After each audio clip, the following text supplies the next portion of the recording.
नमस्कार, केवी स्टूडियो में आप सभी दर्शकों का हार्दिक स्वागत है, अभिनंदन है। आज हम अपने खास कार्यक्रम कहता बेगूसराय बढ़ता बेगूसराय के तहत आपको एक ऐसी धरती से रूबरू करवाने वाले हैं जो कि बहुत ही पावन धरती है।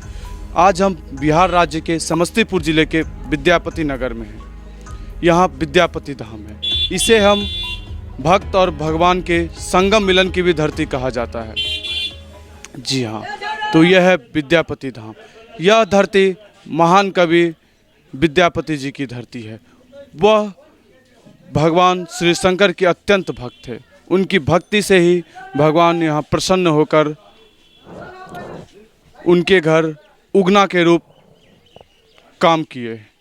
तो इसी बीच हम यहाँ के मंदिरों में प्रवेश करते हैं और यहाँ के जो वरिष्ठ पुजारी और नागरिक हैं उनसे इस मंदिर की खासियत जानते हैं। तो इसी बीच हम इस मंदिर के वरिष्ठ पुजारी जी से बात करते हैं और जानते हैं इस मंदिर की क्या खासियत है। प्रणाम बाबा। जय हो। आप हमारे दर्शकों को पहले अपना नाम बता दें। हमारा नाम फूलकांत गिरी हुआ। यह जो विद्यापति धाम है बाबा, यहाँ कहा जाता है कि भगवान शंकर स्वयं उगना के रूप में यहाँ प्रकट हुए हैं। तो इस बारे में आप क्या कहना चाहेंगे? इस बारे में यही कहना चाहता है कि राजा शिव से राजा का टाइम में राजा का अलाव हुआ कि अगर बारिश नहीं होगा तो भागसी झुका दिया जाएगा। तो विद्यापति जी चिंता में पड़ गए। तो नौकर उदना उनसे पूछा कि महाराज आप चिंता में क्यों पड़े हो? तो उदना विद्यापति जी बोले कि तुम तो नौकर हो, तुमको कहने से तो मेरा कोई पूरा होगा नहीं। तो उदना उसने सवाल किया कि ये महाराज आप चलिए, आपका सारा हल पूरा होगा। जब दिल्ली दरबार में पहुँचे तो एक भजन ऐसा भजन लगाए कि इतना नहीं बारिश और आंधी तूफान होने लगा। तो राजा इंगलासन पर से उतर के आया और पूछा कि महाराज आपने भजन को चुप कीजिए।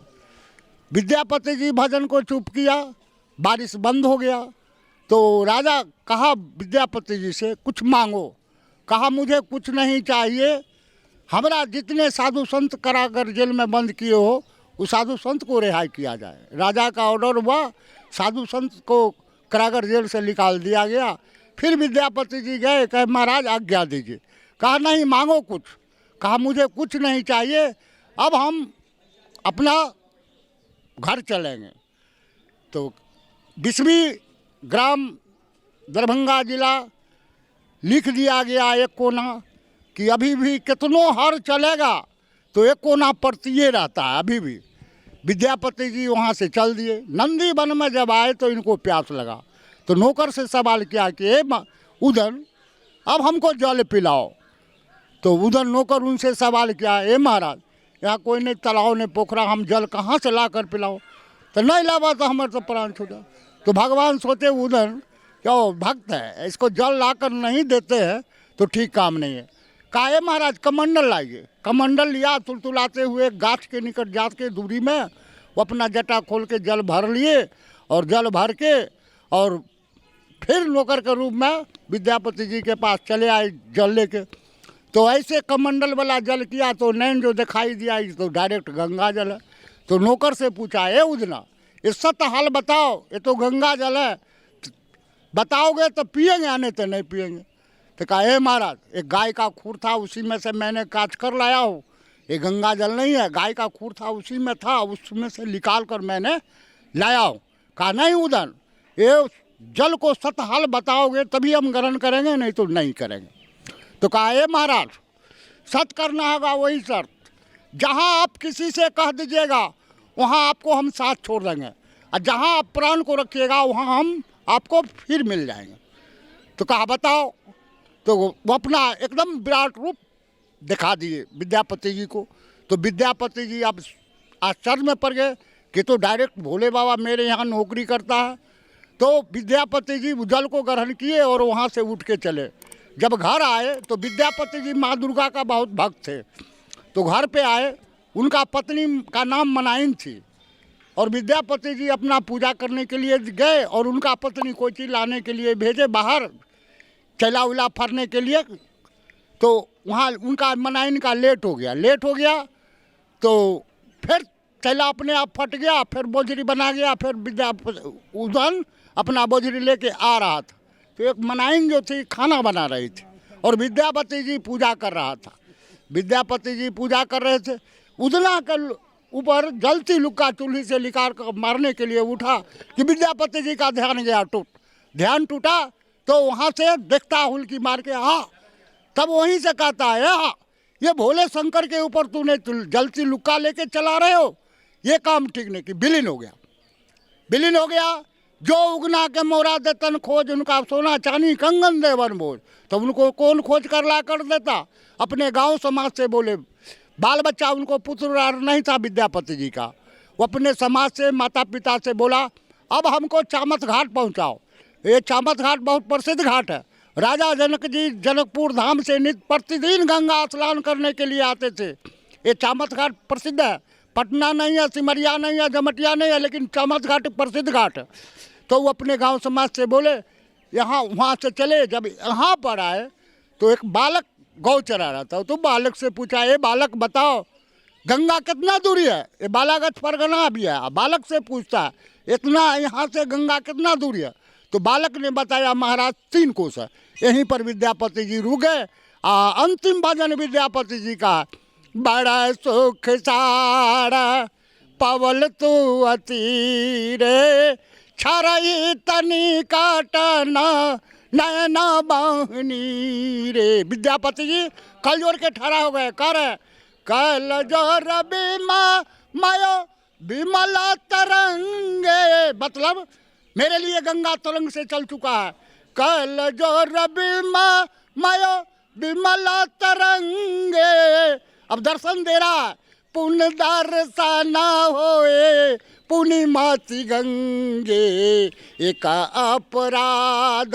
एक अपराध से के मतलब है हुआ कि मैंने भूल किया कि भंडा फोड़ किया, और अब आज जो है मेरे गंगा के शरण में पैर शरीर तन सब जाएगा। तो कहा माँ मुझे विश्वास नहीं है कि तुम गंगा हो, तब हम उसी शर्त पर गंगा समझूंगा कि मेरे शरीर के अंदर में अग्नि उत्पन्न होना चाहिए, तब समझेंगे कि गंगा। तो जहाँ शक्ति से बात कर रहा वहाँ क्या चीज़ नहीं होगा। तो विद्यापति जी बोले, उनका शरीर में आग लग गया, जल भस्म होके वो चले गए। मनुष्य महादेव बन गए। और नौकर जो सवाल किया था उदना कि जहाँ तू प्राण को रखोगे वहाँ फिर मिल जाएंगे, वही बगल में आकर विद्यापति जी का सामने बगल में उगना महादेव बैठ गए। 1340 ईस्वी में गांव में थे और 1440 ईस्वी में यहाँ पर आए विद्यापति जी। और इसके आगे टाइम नहीं है बहुत सुनाते, लेकिन बाबा भोला का कृपा है। यहाँ 300 नगरी है, 300 नगरी में पंडा बाबा सब बहुत है, इनका सेवक है सब। और जय जय में रहे पूरे विश्व, और विश्व का मालिक बैठे हुए हैं, चैंपियन हीरो। कहा गया है अगर भक्ति में सच्ची भावना हो, विश्वास हो, तो भगवान जरूर मिलते हैं। और जैसा कि बाबा आपने बताया, अभी जो पारंपरिक कहानी जो है आपने अभी बताया, यहाँ जो शिवलिंग स्थापित है वो साक्षात भगवान शिव हैं। साक्षात है। मनुष्य महादेव और नौकर जो उदना महादेव थे, उनके यहाँ नौकरी करते थे विद्यापति जी के यहाँ, वही भक्त और भगवान यहाँ विराजमान है। हमारे दर्शकों के लिए बाबा यदि एक आप भजन सुना देते।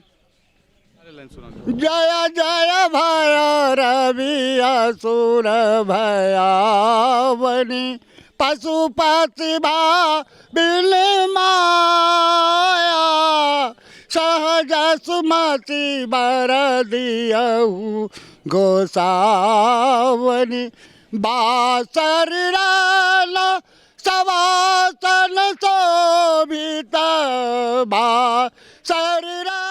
तो इसी बीच हमारी एक माता भी यहाँ भगवान के आराधना करने आई हैं, तो उनसे भी हम एक भजन सुनते हैं भगवान के प्रति।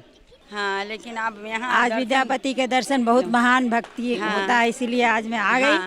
और अब भजन की मौका मिल गया तो मैं गा रही हूँ, स्वीकार करिएगा। हमारे भोले बाबे को मना ले जिसका दिल चाहे, हमारे भोले बाबे को मना लो जिसका दिल चाहे, बगल में भांगे की झोली, गले में रुद्र की माला, बगल में भांगे की झोली, गले में रुद्र की माला, जटे से गंगा की धारा, नहा ले जिसका दिल चाहे, जटे से गंगा की धारा, नहा ले जिसका दिल चाहे, हमारे भोले बाबा को मना लो जिसका दिल चाहे। धन्यवाद। बहुत ही करुणामयी और भक्तिमय भजन। हम आपसे यह जानना चाहेंगे, आप यहीं के निवासी हैं? हाँ ना, मेरा यहाँ गांव है, मायके है यहाँ मौग में। हम लोग यूपी में रहते हैं, रेणुकोट जानते होंगे। और अपने बहन के यहाँ आए हैं, उनकी घर में कोई घटना घटी थी, वही देखने आए हैं, काम क्रिया है। तो हम लोग सोचे गंगा नहा लें, थोड़ा दर्शन कर लें। तो मेरा यहाँ स्थान है, इतनी गो से हम लोग पैदल आके, हाँ जहाँ पैदल आकर के इनका जल चढ़ाते थे। अब बहुत दिन पर इस बार आए हैं, तभी 3 साल पर आए हैं। तो इसी बीच अब हम मंदिर के प्रवेश द्वार पे पहुंच चुके हैं। अब हम मंदिर में प्रवेश करके साक्षात भोले बाबा की शिवलिंग और महाकवि विद्यापति जी के दर्शन करेंगे। तो हम अंदर प्रवेश करते हैं। यहाँ के जो मेन पुजारी हैं उनसे और भी यहाँ इस धाम की खासियत के बारे में जानते हैं। आइए, तो हम प्रवेश करते हैं बाबा के मंदिर।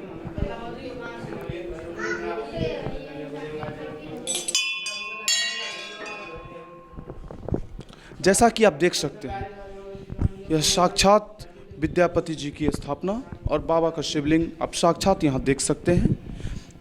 तो हम यहाँ के पुजारी बाबा जी से बात करते हैं। और तो बाबा, यहाँ की साक्षात जो शिवलिंग की स्थापना हुई है और विद्यापति जी के बारे में बताएं। विद्यापति जी कभी यही बड़ा वाला हुए जी, और छोटा वाला जो है वो उजना महादेव, भोले बाबा वही है। ये भक्त है, वो भगवान है। जैसा कि आप देख सकते हैं, यह जो बड़ी वाली शिवलिंग है, यह जो मूर्ति स्थापित की गई है, यह विद्यापति जी की मूर्ति है। स्थापित नहीं हुआ जी, ये स्थापित नहीं हुआ, मनुष्य से महादेव बने। और इनके लिए गंगा को आना पड़ा और गंगा शक्ति से बात किया कि गंगा हम उसी शर्त पर समझूंगा कि मेरा शरीर के अंदर में अग्नि उत्पन्न होना चाहिए।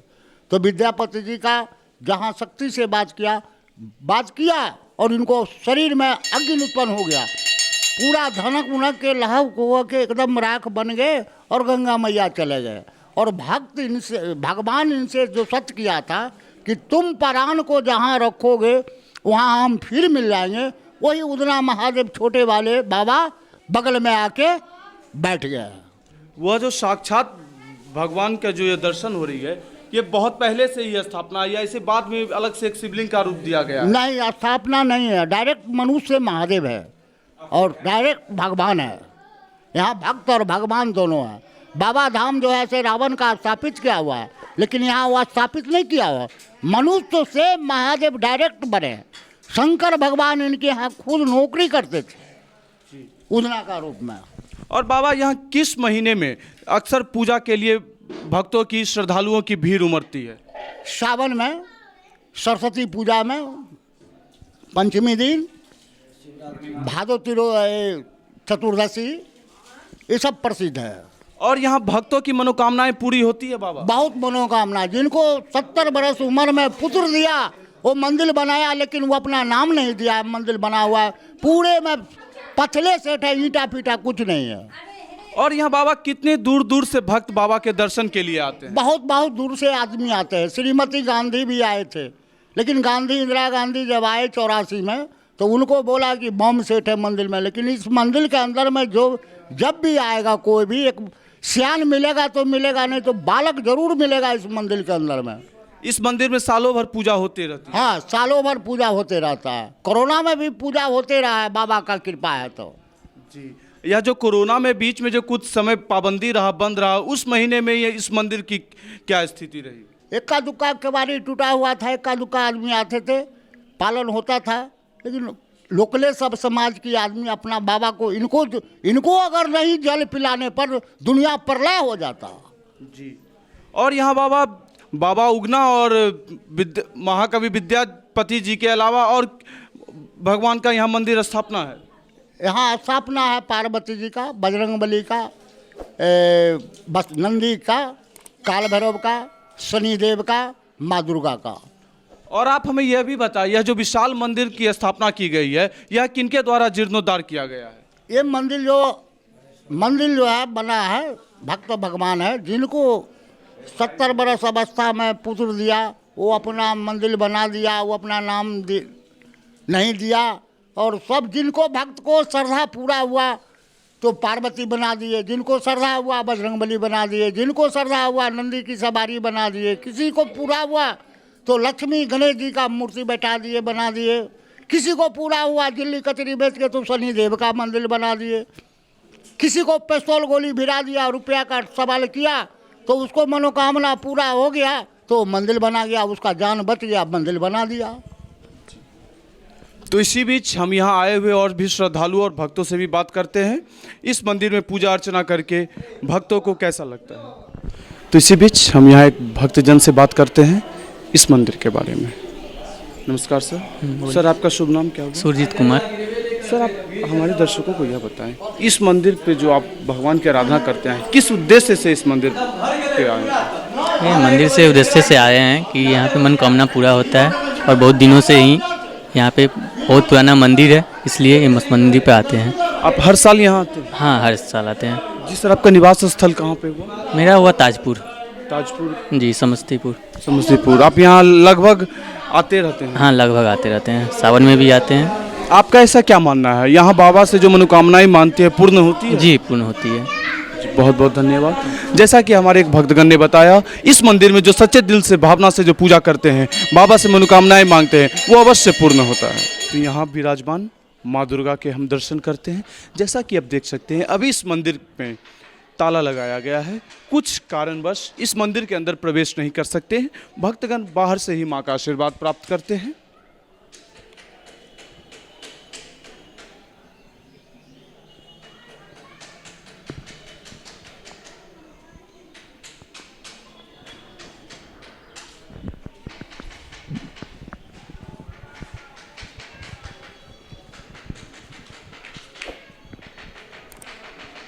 गजाननम भूत गणादि सेवितम कपित जम्बू फल चारु भक्षणम उमासुतम शोक विनाश कार्यक्रम नमामि विघ्नेश्वर पाद पंकजम। यह जो अब हम माता लक्ष्मी और श्री गणेश के मंदिर के अंदर प्रवेश करते हुए, आइए हम आपको साक्षात दर्शन करवाते हैं। और माँ लक्ष्मी, श्री सरस्वती और गणेश जी की जो आप साक्षात मूर्ति देख रहे हैं, ऐसा माना जाता है इन भगवानों से यहाँ जो भी इच्छा मनोकामनाएं मांगी जाती है, यदि मन में सच्ची भावना, श्रद्धा, विश्वास हो तो वह जरूर पूर्ण होती है। हम अपने कैमरामैन विकास जी से कहेंगे, हमारे दर्शकों को भगवान की मूर्तियां स्पष्ट रूप से जरूर दर्शन करवाएं। जो भक्त यहाँ आ नहीं सकते उनके लिए हम साक्षात दर्शन करवा रहे हैं। हम ले चलते हैं आपको महागौरी माता पार्वती के मंदिर में, जो कि भगवान शिव के मंदिर के जस्ट सामने में ही विराजमान है। तो आइए हम अंदर प्रवेश करते हैं माता पार्वती के मंदिर में। जैसा कि आप देख सकते हैं, यहाँ माँ पार्वती स्वयं विराजमान हैं। यहाँ दूर दूर से श्रद्धालु भक्तगण आते हैं पूजा करने, मनोकामना मांगने, वो अवश्य पूर्ण होती है।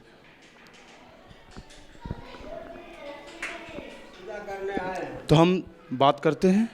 नमस्कार चाची, आप हमें यह बताएं, यह जो माता पार्वती के मंदिर है, आप जो यहाँ सच्ची मन से आराधना कर रहे हैं, इच्छाएं मनोकामनाएं यदि आप मांगते हैं तो पूर्ण होती है? जी।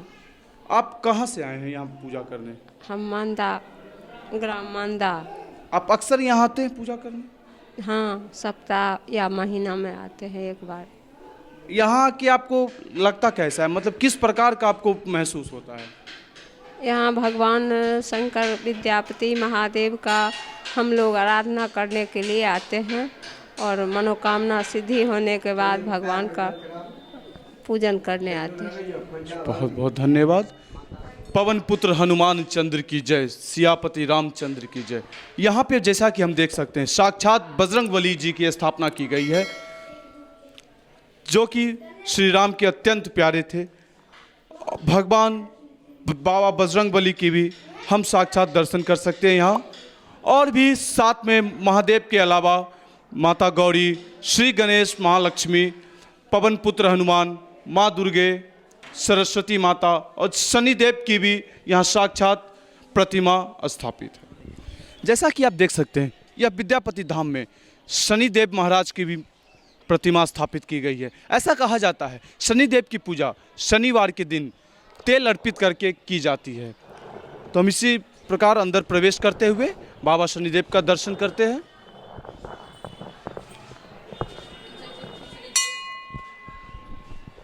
जैसा कि आप बाबा शनिदेव की प्रतिमा देख पा रहे हैं, शनिवार को तेल अर्पित करके, जल अर्पित करके जो भी सच्चे भावना से भगवान से मांगी जाती है वो अवश्य पूर्ण होती है। जैसा कि आप देख रहे हैं यहाँ पूजा का कार्यक्रम भी चल रहा है, तो इसी बीच हम यहाँ के पुजारी बाबा से भी बात करते हैं कि किस प्रकार का यहाँ पूजा का आयोजन किया जाता है। अब हम यहाँ के पुजारी बाबा से बात करते हैं। प्रणाम बाबा। जैसा कि हम देख पा रहे हैं यहाँ जो पूजा का आयोजन किया गया है, यह किस प्रकार की पूजा इस मंदिर में की जा रही है? इसमें अनुष्ठान है, हमारे वैदिक धर्म प्रचारक ब्राह्मण जनों से अनुष्ठान करवाई जाती है और कई अनुष्ठान यहाँ होती रहती है, जैसे मुंडन, विवाह, राहु शनि महामृत्युंजय, बड़े बड़े यज्ञ की भी यहाँ पर वैदिक धर्म के ज्ञानी पुरुष बैठे रहते हैं। और इसमें जैसे बड़े बड़े दिन विद्यापति मृत्यु दिवस पर भी हमारे विद्वान जनों आते हैं, और जैसे एकादशी हुई, महाशिवरात्रि हुई, ये सब दिनों से बहुत दूर दूर से लोग आते हैं और अनुष्ठान हम लोग करते रहते हैं। आपने कि जैसा कि बताया यहाँ पे मुंडन, शादी विवाह सभी की आयोजन की जाती है, यहाँ सभी प्रकार के विधि व्यवहार भी किए जाते हैं। इस मंदिर में कितने दूर दूर से लोग आते हैं? कटिहार, मानसी, खगड़िया, बेगूसराय और भागलपुर से भी आते हैं, दरभंगा, नवादा, नालंदा, यहाँ से भी आदमी लोग आते हैं। अभी हमारे नालंदा का ही अनुष्ठान हो रही है। जी जैसा कि हमने जाना यहाँ विद्यापति और बाबा भोलेनाथ की पूजा के अलावा शादी विवाह और जैसे शुभ कार्यक्रम का भी आयोजन किया जाता है। जैसा कि आप चारों ओर अभी देख सकते हैं, वहाँ भी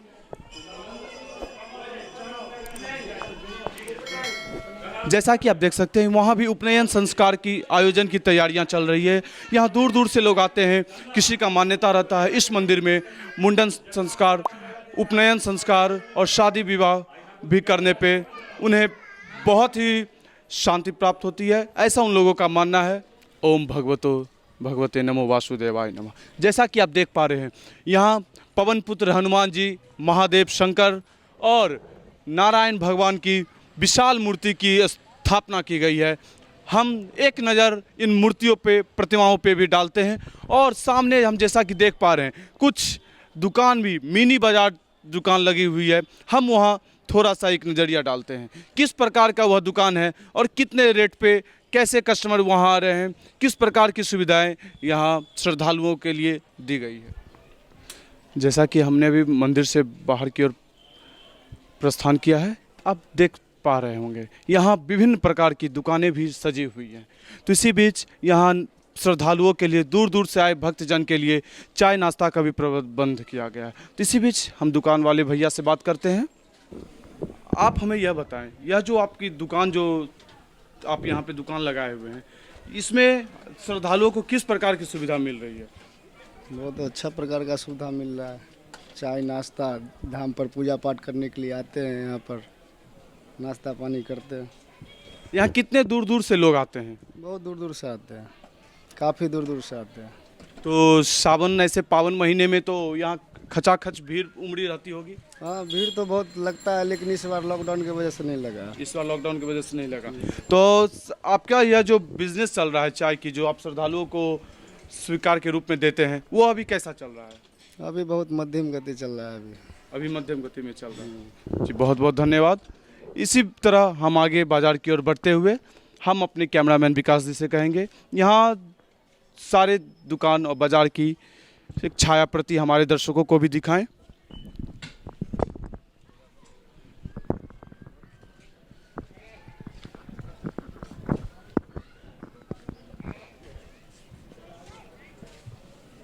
जैसा कि आप देख पा रहे हैं, यहाँ एक लाइन से पूजन सामग्री की दुकानें सजी हुई हैं।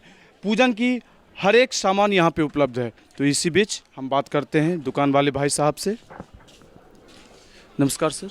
नमस्कार। आप हमारे दर्शकों को यह बता, यह जो दुकान आप लगाए हुए हैं, इसमें किस प्रकार की सामग्री हमारे श्रद्धालुओं के लिए उपलब्ध है? बताना चाहूँगा, श्रद्धालुओं के लिए जो है ये अगरबत्ती है, प्रसाद है, मकुंदाना है, चूड़ा है और वगैरह वगैरह सामग्रियाँ हैं।